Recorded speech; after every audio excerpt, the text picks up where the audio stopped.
Dahil nga makakasama naman natin via Zoom ang political analyst na si Attorney Barry Gutierrez. Siyempre pag-uusapan nga natin dahil nga... Kunwari pa, no? Kunwari pa. Punta na tayo dun sa ating susunod na, no? Hindi nakakagulat resulta ng impeachment complaint. Anong take mo? Okay, so ito, tingnan natin, no? Si Attorney Barry Gutierrez, isang political analyst, and I think siya yung campaign manager ni... Tama ba? If I'm correct, not? Ni Vice President Lenny. Gulantang kahapon, ang dami Ni Mayor nangyari Lenny sa Kamara at sa Senado. Pag-usapan naman natin ngayon itong PBBM impeachment complaint. Siyempre, yung naging wrap up, yung naging buod nung nangyari kahapon. At itong inaasahan nating pag-usad ng panibagong impeachment complaint laban kay VP Sara Duterte. Magandang hapon po, Attorney Barry. Magandang hapon. Nakahinga na ba kayo? Dapat pala may mga pa-test tayo dito. Papadalan din natin ang test natin mga guests natin ng reading tsaka comprehension. Comprehension, di ba? Tama ba, Kong Barry? Yung kahapon na yung mga binabasa nila, hindi nila naintindihan. Parang feeling ko, yun ang... diba? dapat tiyak na naintindihan. Diba? Okay, kasi walang Bagamat siyempre, expected mo na yung mga nag-complain, tapos yung endorser. Sasangay, hindi, significant yan majority nung nilatagan nga sila ng mga argumento. Wala namang, malabo naman yung di ba? Ewan ko. Anong take mo doon, Attorney Barry? Well, sa katotohanan, hindi naman nakakagulat yung naging resulta. Alam naman natin na sa dulo, ang impeachment, batay naman yan. Sino kaya Dilawan yata yung mga editor ko yun. Ano ba? Lang yan.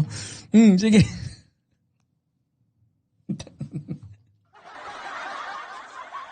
Marami naman pwedeng kuning opinion. Si Attorney Barry Gutierrez pa. Sa boto di ba? Pero dagdag pa doon. At ito, para hindi naman baliwalain yung mga nilaman ng mga impeachment na sinampa laban nga kay Pangulong Bongbong Marcos. Kaya ako una ko nakita, para medyo nalabdawan na ako ng konti. Kasi marami doon sa mga ibang mga dinagdag bilang batayan para sa articles of impeachment doon sa dalawang impeachment complaints na sinampa laban sa kanya. Medyo, tingin ko, alam mo na, isang tingin pa lang, alam mo na medyo mahirap magpresenta ng ebidensya para dito kung aalalahanin natin, nung unang hearing, after nagbotohan sila on sufficiency of form, kinlaro na doon na i-require ng Committee on Justice na magkaroon ng submission ng anumang mga dokumento o iba pang mga ebidensya na gagamitin nila para patunayan yung kanilang mga aligasyon, di ba, sa mga impeachment complaints na ito. At hindi rin nakakagulat ito dahil ito naman ang hiningi ng Supreme Court sa decision niya sa Duterte versus House of Representatives. Kailangan malinaw ang maging batayan, kailangan yung mga kongresista bago bumoto, bigyan ng pagkakataon na suriin at paaralan yung mga complaints at yung ebidensyang sinabmit para suportahan ito. So, malinaw yun. Pero halimbawa, yung paratang na siya ay drug addict, anong represent ng ebidensya doon? Alam naman nating lahat na sa kasalukuyan, wala namang anumang ebidensyang nailabas na sumusuporta doon. Yung mga aligasyon tungkol sa kanyang pagtanggap ng mga kickback dito sa blood control. Si Attorney Barry, sobrang busy siguro. Di na masyado nakapagsuklay.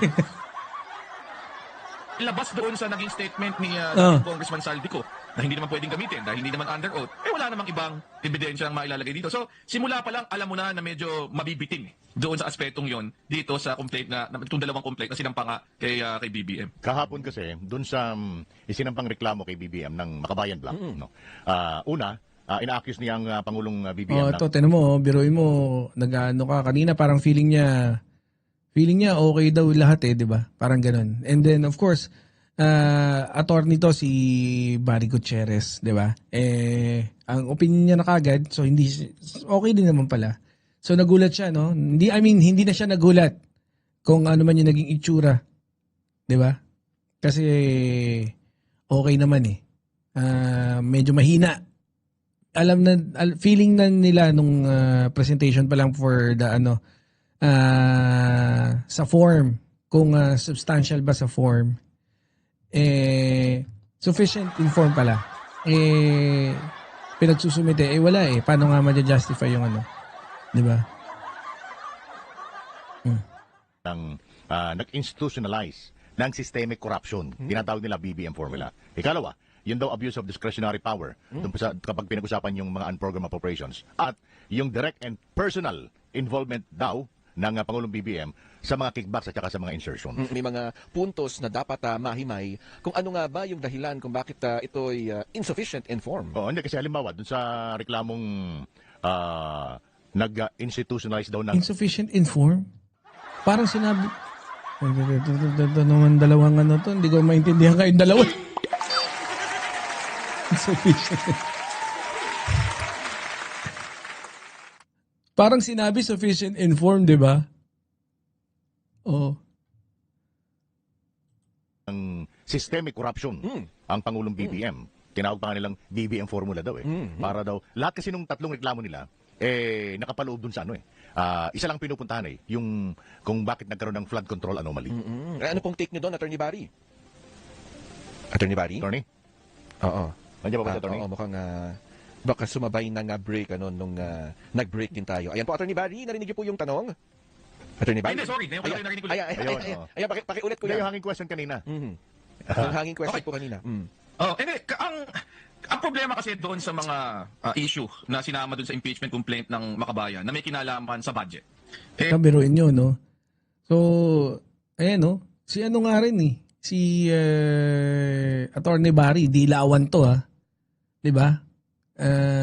If I can remember it correctly nga, campaign manager to ni Mayor Lenny nung tumakbo ng presidente.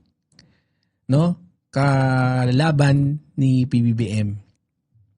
Yan, no? Feeling, alam niya na kagad No?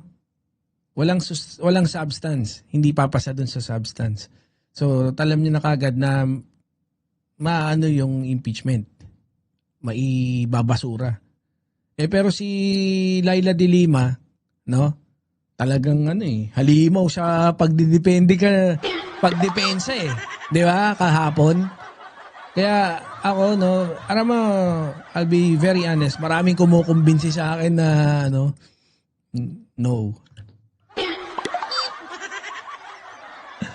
Wala, pasensya na kayo.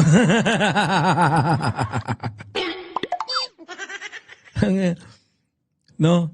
Hindi, ganun talaga Kasi syempre, alam nyo tayo, no? Solo tayo, independent tayo, wala tayong grupo-grupo So, kung ano yung sasabihin ko, kung ano nasa puso ko, pwede kong sabihin.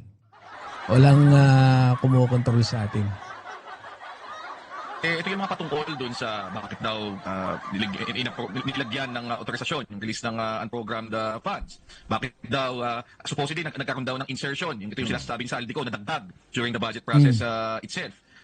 Including yung framework daw. Hindi tayo Okay na, move on na tayo kay Laila de Lima, Mama Revic. Pero okay na yun. Kumbaga, move on na tayo, scratch na siya sa atin, ganun na. Scratch. Sino mga scratch sa atin? Si Erice. Siyempre, dati pang scratch sa atin yan. Mukhang potato head, ang walang niya. Boss Bini Rod! Autobots, transform and roll out.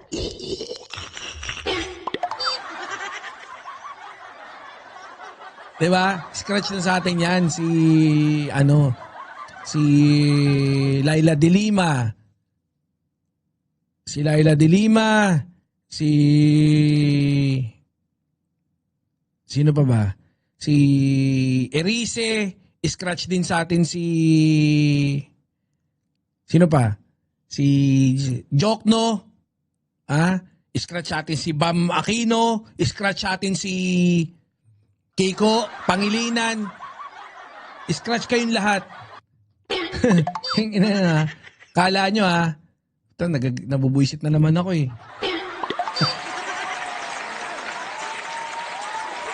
Wala. Hindi ko alam Alam nyo ako para hindi kami mabuisit. Gumawa kayo ng aksyon na medyo mapapakalman nyo kami. Hindi kami bigla okay na lang kami kagad ganon. Ulul. Baka manatiling bullshit kami mga Okay na, maraming tayong loyalista mga kakampi. Diyan pagdating sa desisyon na scratch sa atin yung mga dilawan. Dati naman na kayong scratch sa amin mga dilawan na mga politiko. Oh, Bagong Pilipinas, shoutout. Lalaki pa yung mga listahan na yan. Oh. Si Senator Risa Hontiveros lang medyo... Hindi, kasi wala pa namang ginagawa si Senator Risa no? Pero yung mga dilawan na sinabi ko, wala na, scratch na sa atin yan. Si De Lima, scratch. Si, Big X talaga. Si De Lima, si Erice, si Jokno, si Kiko Pangilinan, si Bam Makino. Kahit hindi sila bumoto, wala, scratch na. Inang-ina nyo Oh. Lalaki pa yan, yung mga listahan ng ano na yan. Siyempre, nandyan na si Jokno, andyan sino ba? Hindi, siyempre, Dilawan subscribers, love natin yan.